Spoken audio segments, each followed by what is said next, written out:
Hello everybody, this is going to be the lab number 5 of our semester, and we will be analyzing and evaluating the hydrodynamic force. So the hydrodynamic force, it's one way to produce mechanical work from fluid's pressure. One famous example of this would be the hydroelectric plant, in which produces electricity from mechanical work from the fluid's pressure. So a jet of fluid striking a stationary object exerts a force on that object. The force can be measured when the object is connected to a spring or a spring balance or a scale. The force can be related to the velocity of the jet and in turn to the rate of the flow. So the force developed by a jet stream of water is the subject of this experiment. The equipment that we will be using for this lab experiment will be a jet impact apparatus, object plates, and the hydraulic bench that we all know. So the impact apparatus consists of a nozzle that produces a high velocity jet of water.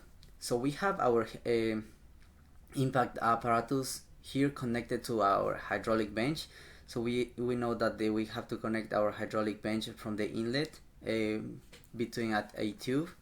The water will go in this direction, will enter the system, will enter the impact apparatus through the nozzle, and then it will discharge into the hydraulic bench once again in order to recirculate to the system. We have a flat plate or hemisphere cup. So just above the nozzle we will have a object in which we will be analyzing the force produced by the jet stream, in this case we have the flat plate, which is here, but we also can have the hemisphere cup. A lever that carries a hockey weight.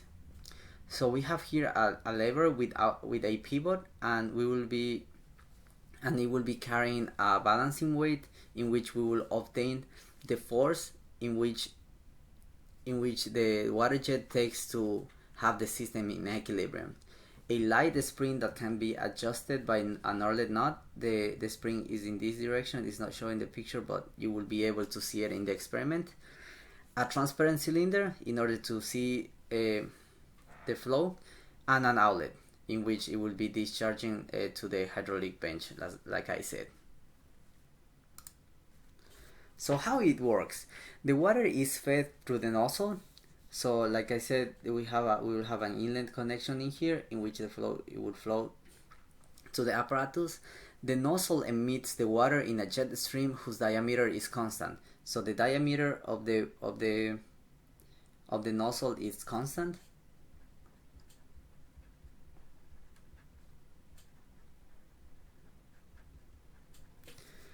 You can notice here that the object in this apparatus is not the flat plate. So in this case we have the hemisphere cup in here.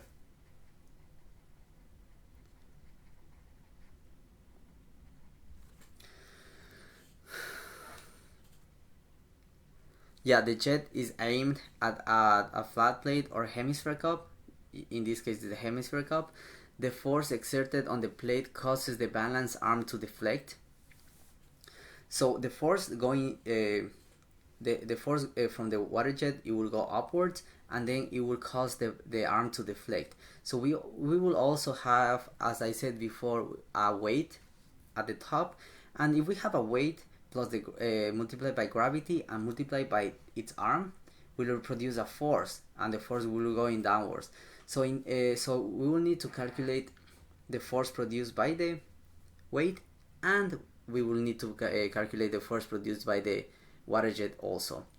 A summation of moments about the pivot point of the arm allows to calculate the force exerted in the jet.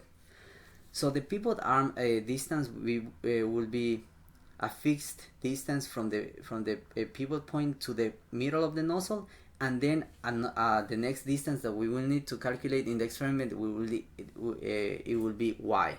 So the fixed distance is 150 millimeters, and in order to make the system have an equilibrium, is that, for example, if we have a very high water water jet a very high flow rate, this force will be much higher, and we will need to put our weight more to the right, because the more arm we have, the more force it will be produced by the weight. So for example, if we need to put the arm in here in order to have the lever balanced, that means that it has to have an inclination of 0 degrees. It has to be completely horizontal. Our y will be much larger. So we will have our fixed arm, and then we will need to calculate the y by moving the weight. So a little bit of theory about this case is that we have to consider a vane symmetrical about the x-axis. So this will be the case when the water is striking the flat surface, or is striking the object. A jet of fluid flowing at the rate m dot, this m dot will be described as mass flow rate.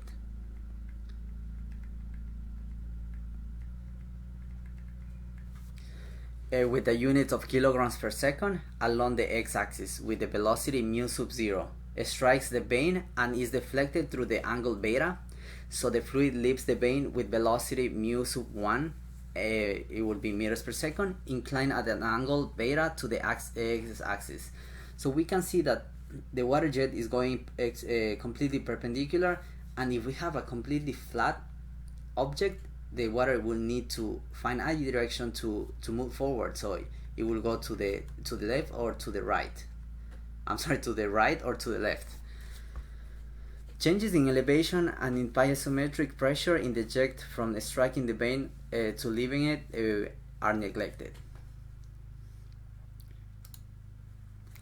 So the momentum enters the system in the x direction at a rate of the mass flow rate multiplied by the mu sub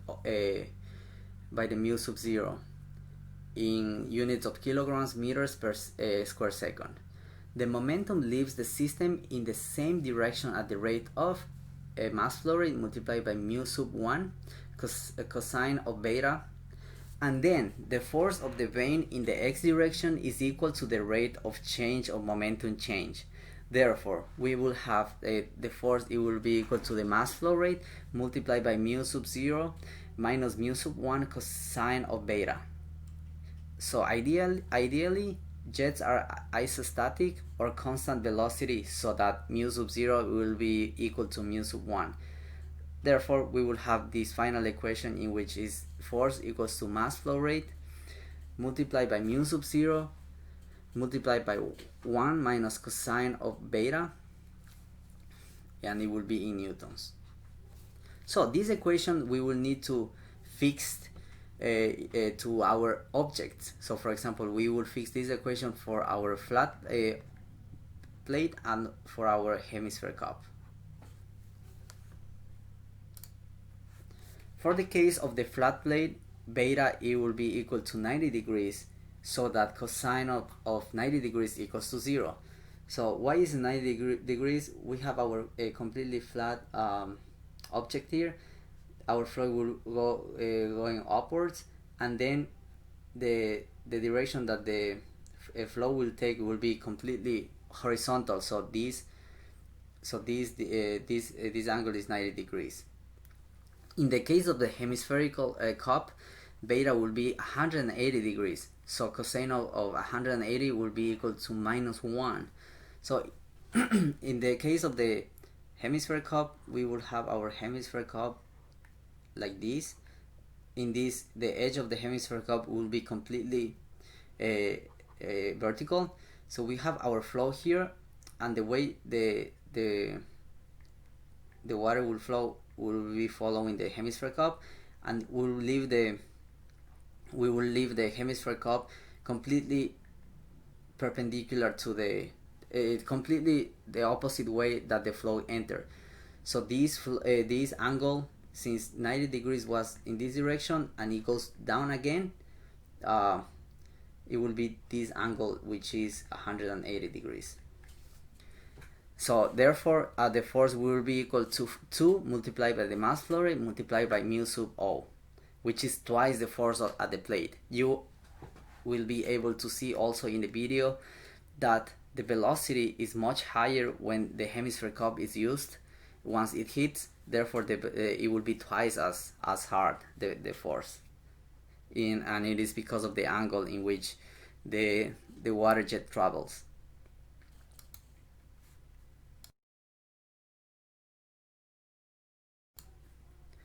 So for the results and calculations, we will have to give you some characteristics of the equipment, because there are constant values of the equipment, like I said before, some. So the diameter of the nozzle will be equal to 10 millimeters. The cross-sectional area of the nozzle will be 78.5 square millimeters. The mass of the hockey weight is 0.6 kilograms. This is very important in order to calculate the force from the arm. And the distance from the center vane to the pivot lever is 0.5 meters or 150 millimeters, like I showed you before. Another important measurement is the distance between the nozzle and the object, in which let me show you, will be this distance between the tip of the nozzle until it hits, and this distance will be equal to 0.035 meters, in which is 35 millimeters.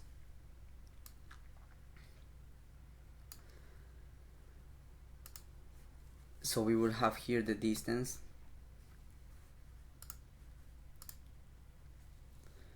We have here the distance.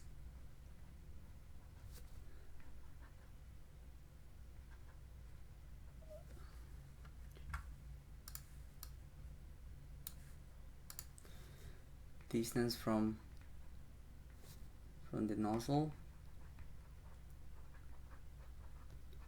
to the object equals to 35 millimeters.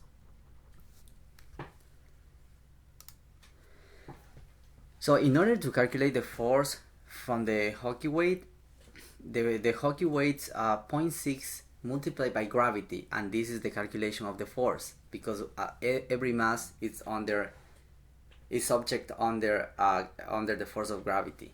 So when it is moved a distance y meters from its zero position, let me show you again.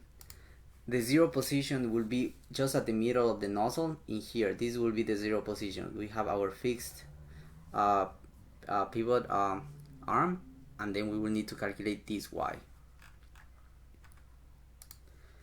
So y meters from its zero position, the corresponding force F on the vane is obtained by taking the moment about the pivot as force multiplied by 0.15 equals to 0.6 multiplied by gravity multiplied by y plus 0.15. This 0.15 is the fixed arm plus the extra distance from the center of the nozzle to the center of the weight. The flow is measured as mass flow rate, kilograms per second, since m dot equals to the density multiplied by the area multiplied by mu.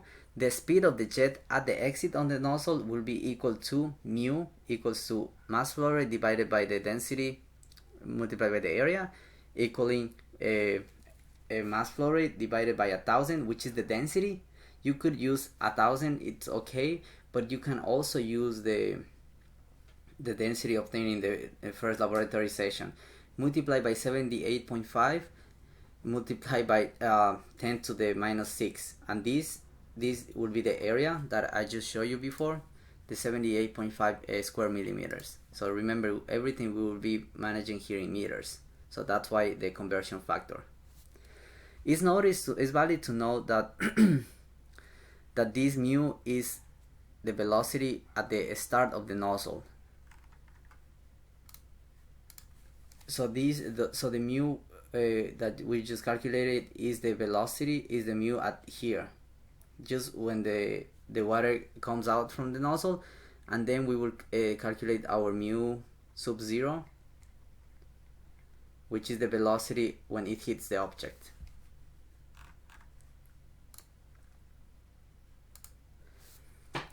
and show you again here the velocity mu sub 0 of the jet as it is deflected by the vane is less than the velocity mu at exit from the nozzle because of the deceleration due to gravity and might be calculated from the expression. So like I said before, if we have a velocity here mu of 1 meter per second, it has to travel upwards this small distance in order to hit the object, and therefore this mu sub 0 will always be smaller than the velocity at the nozzle because of gravity.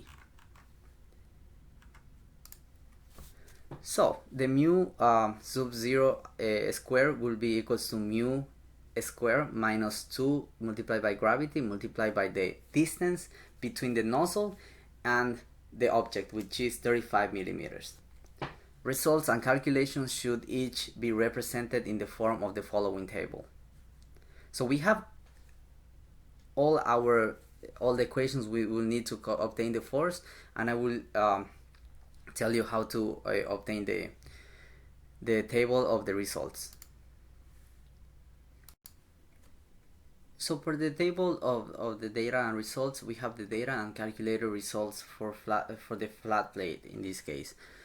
So we will have our quantity of water, in which is the kilograms or the mass obtained or the mass placed in the hydraulic bench in order to find the flow rate just the way we did. So here we will have our mass in the flow rate. It could be, we will be using 12 kilograms. So we can use 12 kilograms, and then we will have a time in order to calculate the flow rate in which we will be using the obtaining the force. So it is another time, 36 seconds. This is just an example. This is obtained from the hydraulic bench just the way we have been obtaining it before.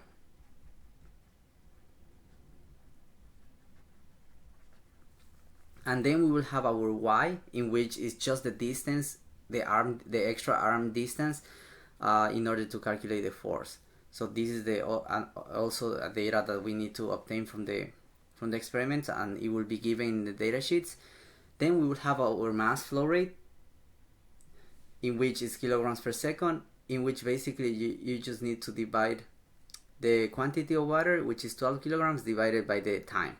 So you divide these two in order to obtain the flow mass rate. The mass flow rate, I'm sorry.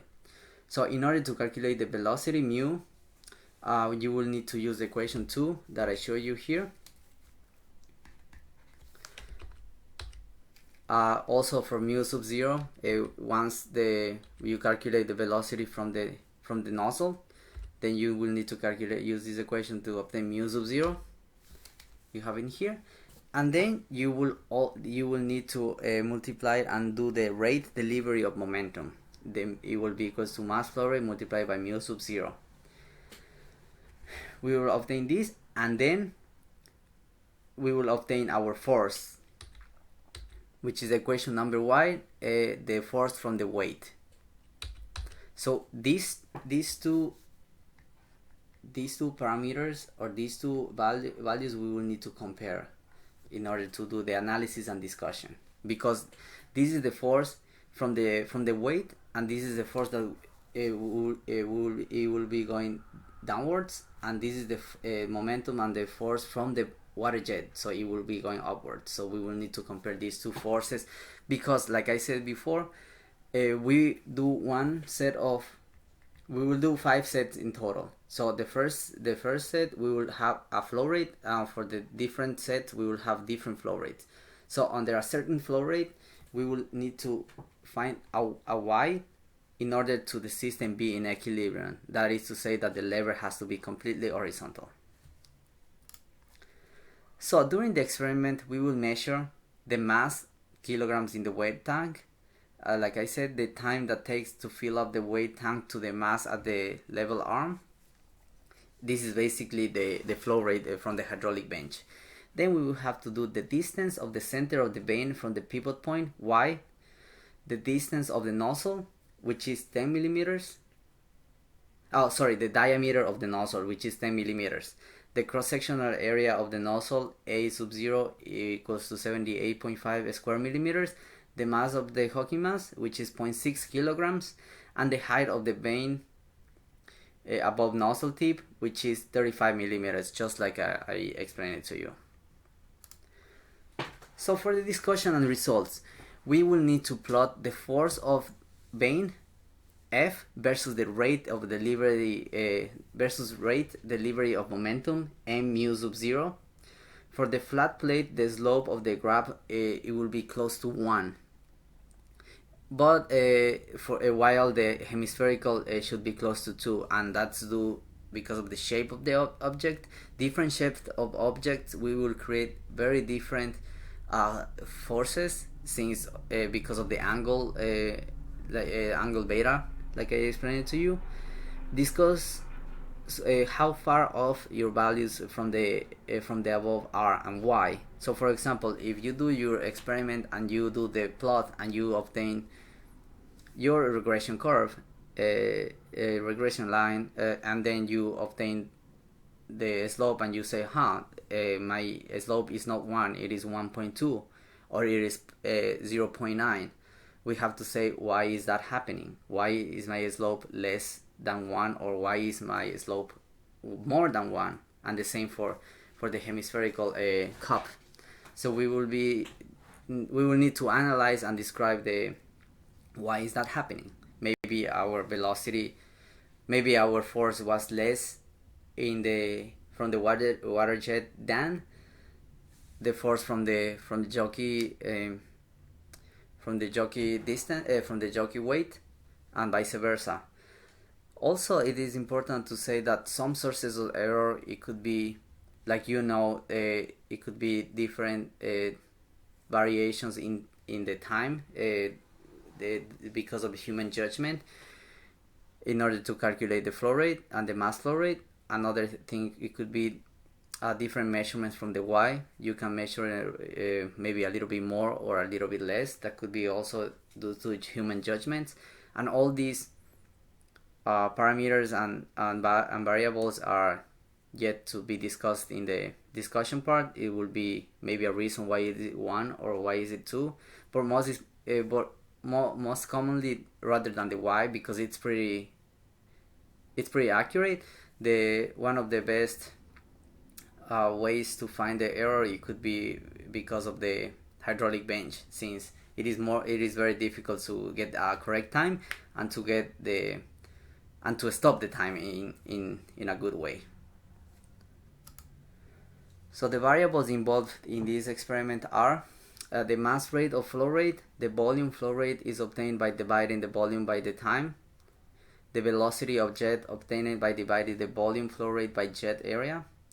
And the resultant force found experimentally by summation of the moments about the pivot point of the balance arm. So you will have all these parameters to play with and to obtain the plot and to create a very good discussion part of why our curve, or why our line would be, in this case our regression line, is behaving the way what is the slope and how and why is it behaving that way. So this is all for this part of the experiment. I think it's a little bit simpler than our last 2 lab sessions. The 2 lab sessions were a little bit more longer and complicated. So this, I think you will do pretty good, and you will give me some good results and some good discussions about this. Again, if you have any question about this lab session, just feel free to email me. Also, after this recorded lab, you will need to watch the experiment in which I explain you in detail how to get all these variables, and then you will be able to see those variables obtained from the experiment in your data sheet. So you will have this recorded lecture, the recorded videos, the data sheet with all the data necessary to do the lab report, and the slides, and these slides in a PDF form. So if you have any questions about this lab, please feel free to email me or to request a Zoom call. Thank you.